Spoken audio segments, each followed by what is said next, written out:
दरअसल बात यह है कि सारी की सारी शिक्षाओं का मेन उद्देश्य है व्यक्ति के जीवन को नियमों में बांधना, एक फ्रेमवर्क तैयार करना जिससे कि वो एक अनुशासित जीवन जी सके, अनुशासित भी हो और बहुत ज़्यादा फेरबदल ना हो दैनिक दिनचर्या में। सारी सीखों को और सारे जो ज्ञान का मेन उद्देश्य यही है। तो इसमें लोगों ने अपने अनुभव के आधार पर कुछ नियम बताए हैं। एक एक नियम पढ़ते हैं और उनको लॉजिकली सोचने का बात करते हैं। जैसे पहला है कि सूर्योदय से पहले उठ जाना चाहिए। अब इसका मतलब ये है कि अगर कोई व्यक्ति सुबह उठ जाता है तो जनरली 5:30 के बाद ही सुबह होती है। तो मॉडर्न के समय पे जो किताब है 5 AM क्लब,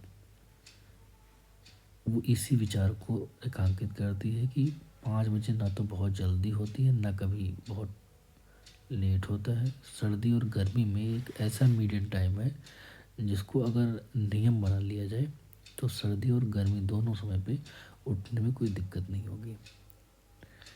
दूसरे पॉइंट में ये कहते हैं कि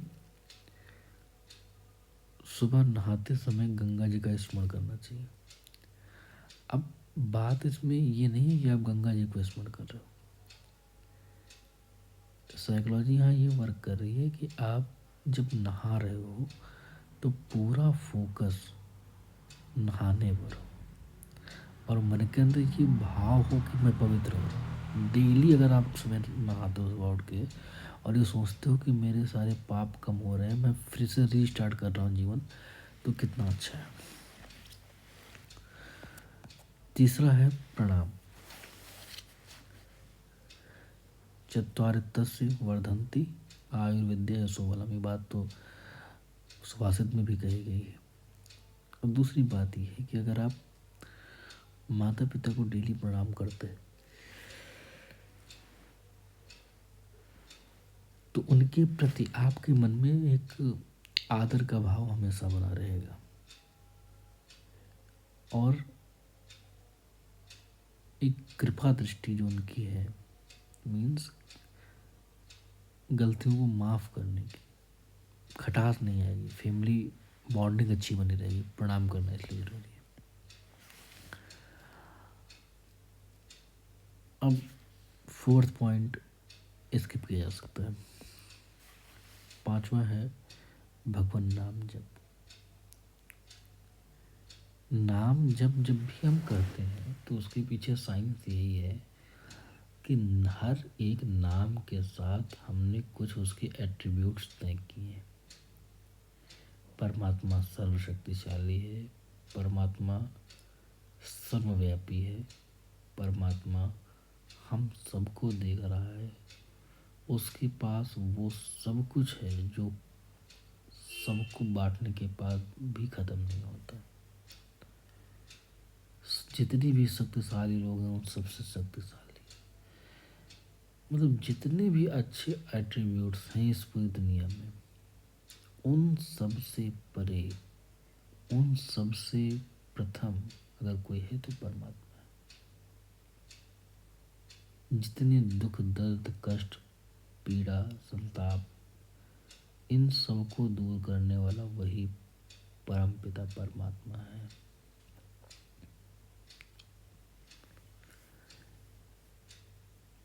तो डेली जब हम नाम जप करते हैं तो हम अपने ब्रेन को इस तरीके से उसकी वायरिंग करते हैं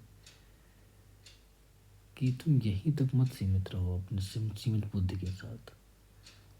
अपनी कल्पनाओं में एक ऐसी शक्ति का फिगर करो और उसको फील करो जो तुम्हारा सारा का सारा जो प्रॉब्लमेटिक डाटा है उसको अपने पास ले और रिफ्रेश कर दे और आप फिर से शक्तिशाली महसूस करो। एक कह सकते हो कि अल्टीमेट सोर्स ऑफ एनर्जी अगर कोई है तो परमात्मा है। और इस बात को उनके नाम को बार बार बोल करके अपने ब्रेन को इस तरीके से उनको ट्रेन करना है।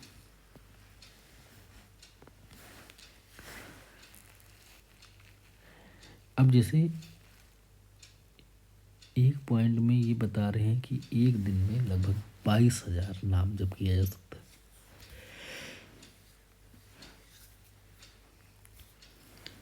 और नाम माला के हिसाब से 14 माला, अगर 108 के हिसाब से आप करते हैं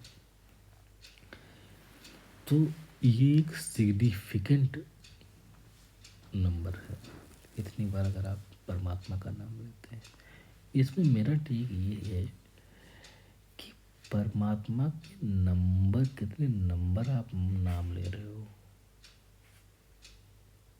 कितनी बार आप नाम ले रहे हो, इससे ज़्यादा इम्पोर्टेंट है कि जब आप नाम ले रहे हो तो आपके अंदर उस समय का मनोभाव क्या है। क्या हर उस नाम के साथ आपके अंदर प्रसन्नता, शक्ति आ रही है कि आपका स्ट्रेस उस जो सुप्रीम सिंक है सारी नेगेटिविटी का, क्या वहाँ से हो रहा है। और इस बात को हमेशा फील करना है। नाम जब संख्या में कम हो सकता है, लेकिन जो ये आप आइडिएशन ब्रेन को दे रहे हो वो पर्याप्त होना चाहिए। अब देखो, ये पॉइंट कह रहा है कि आज हम प्रतिज्ञा कर लें कि ईश्वर को छोड़कर किसी दूसरे का चिंतन नहीं करेंगे, एक क्षण भी चिंतन नहीं करेंगे।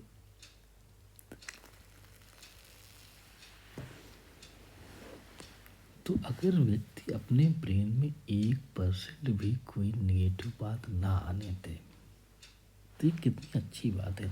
तो ये पूरी नाम जब या पूरी इस जो रिचुअल है, जो प्रैक्टिस है, इसका उद्देश्य यही है। और इस भाव को ध्यान में रख करके नाम जप करना है।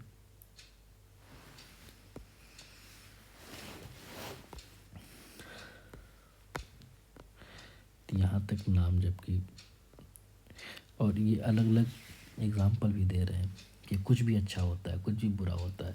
मतलब आप हर समय अपने ब्रेन को इस तरीके से ट्रेन करेंगे, कुछ भी अच्छा हो कुछ भी बुरा हो, कि आप उस सुप्रीम जनरेटर एनर्जी सोर्स से अपने आप को कनेक्ट करेंगे और वहाँ से एनर्जी लेंगे बस। और एक चीज़ जो मेरे अनुभव में अभी तक के अध्ययन से आई है वो ये है कि तुलसीदास जी बहुत ही सुंदर भाव से वेदांतिक और जो भक्ति मार्ग है और दासत्व का जो बोध करते हैं, उन सबको मिश्रित करके एक बहुत अच्छा एक ग्रंथ लिखा है, वह रामचरितमानस। अगर उसकी कहानी भाग को हटा करके उसकी फिलॉसफिकल भाग को देखा जाए तो सच में वो एक तरीके से सार ही दिखता है वेदांतिक ज्ञान का। हाँ, ये बात सत्य है कि वो भक्ति मार्ग है, लेकिन मुझे तो ऐसा फील होता है कि उन सब चीज़ों में कहीं न कहीं अगर आप चौपाइयों को लेके भी चलेंगे तो भटकेंगे नहीं। इस बात से मैं भी सहमत कि रामचरितमानस की चौपाइयाँ पढ़नी चाहिए, और वो चौपाइयाँ जिनमें उस परम पिता परमात्मा के से जुड़ने की बात कही गई है।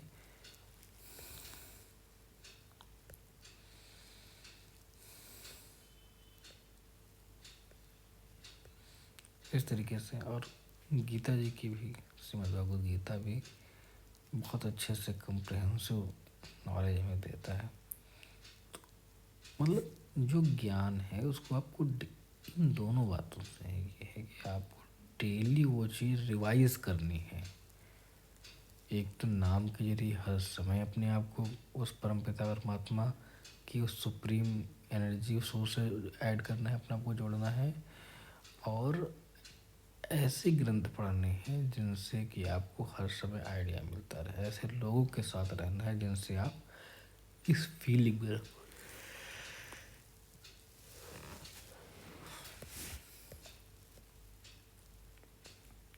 संकीर्तन का भी यही है, जैसे कि जब लोग तैयारी करते तो रिवीजन होता है, तो ऐसे ही किसी भी एक आइडिया को, एक फीलिंग को कंटिन्यूअसली फील करने के लिए एक जैसा सोचने वाले कुछ लोग होने चाहिए जो आपस में बैठ करके उस पर चर्चा करें।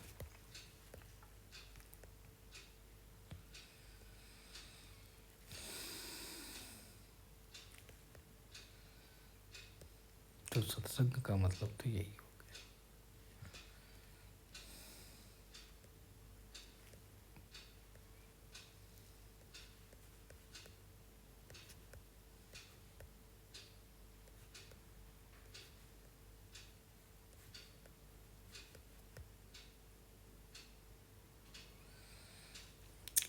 त्याग के नियम, जितना ज़रूरी है कोई नई चीज़ सीखना, उतना ही ज़रूरी है कि हमको क्या नहीं चाहिए। अगर इसको ही हम क्रॉस करते जाएं, है ना, एलिमिनेट करते जाएं, तो हो सकता है कि जो काम की चीज़ है वही वही बचे। जैसे कि परदोष दर्शन, दूसरों के बारे में बुराई नहीं देखना यार।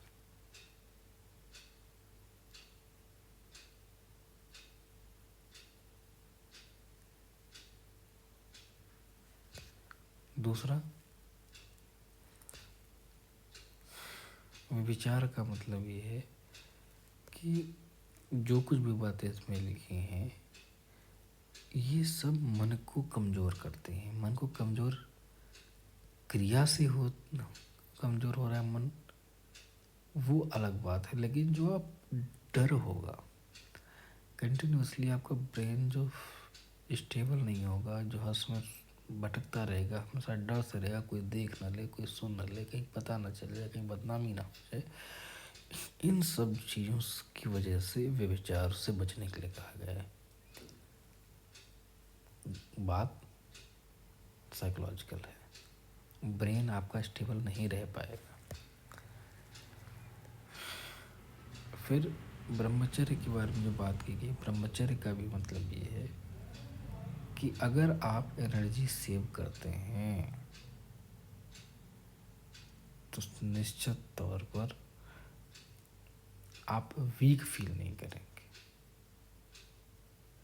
इन सब बातों को फ्रेमवर्क में इसलिए बताया गया है कि लोगों को माइन्यूट तरीके समझाने से वो डेली डेली भटक सकते हैं, समझ फ्रेमवर्क से आती है। तो ब्रह्मचर्य का मतलब ये है कि हर समय आपको एनर्जी का लॉस नहीं करना है। नशा तो ठीक ही बात है, नशा तो करना ही नहीं चाहिए, नुकसान ही करेगा। अभक्ष्य, अब यहाँ पूरा हेल्थ वाला आ जाता है। जो भी चीज़ें पैकेज्ड हैं आज के टाइम पर उनको मत खाओ, जितना हो सके नेचर बेस्ड फूड लो।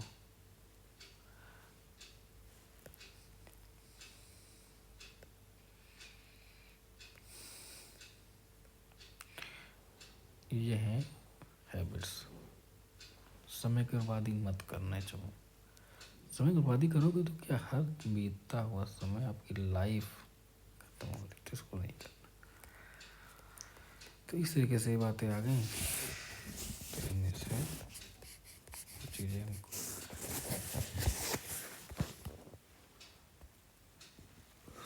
चूज़ कर लेनी जो करनी चाहिए। जैसे कि ये बात पक्की है, सुबह एक निश्चित उठने का समय होना चाहिए, उसके बाद प्रॉपर सन बैथिंग होनी चाहिए, एक्सरसाइज होनी चाहिए, अच्छा भरपेट नाश्ता होना चाहिए, और डरना तो है ही नहीं। परमात्मा से जो डरते हैं वो कभी पा नहीं सकते, वो सब पकड़ने पड़ा रहता है। डरना बिल्कुल भी नहीं किसी भी हालत में। और एक ग्रुपिंग अच्छी होनी चाहिए, सत्संग वाली जो बात है कि उनके संग रहना। तो आप लाइफ में किसी भी चीज़ में इसको ऐड कर सकते हो, ठीक है? तो इतना रखते हुए आके देख रहे हो आप।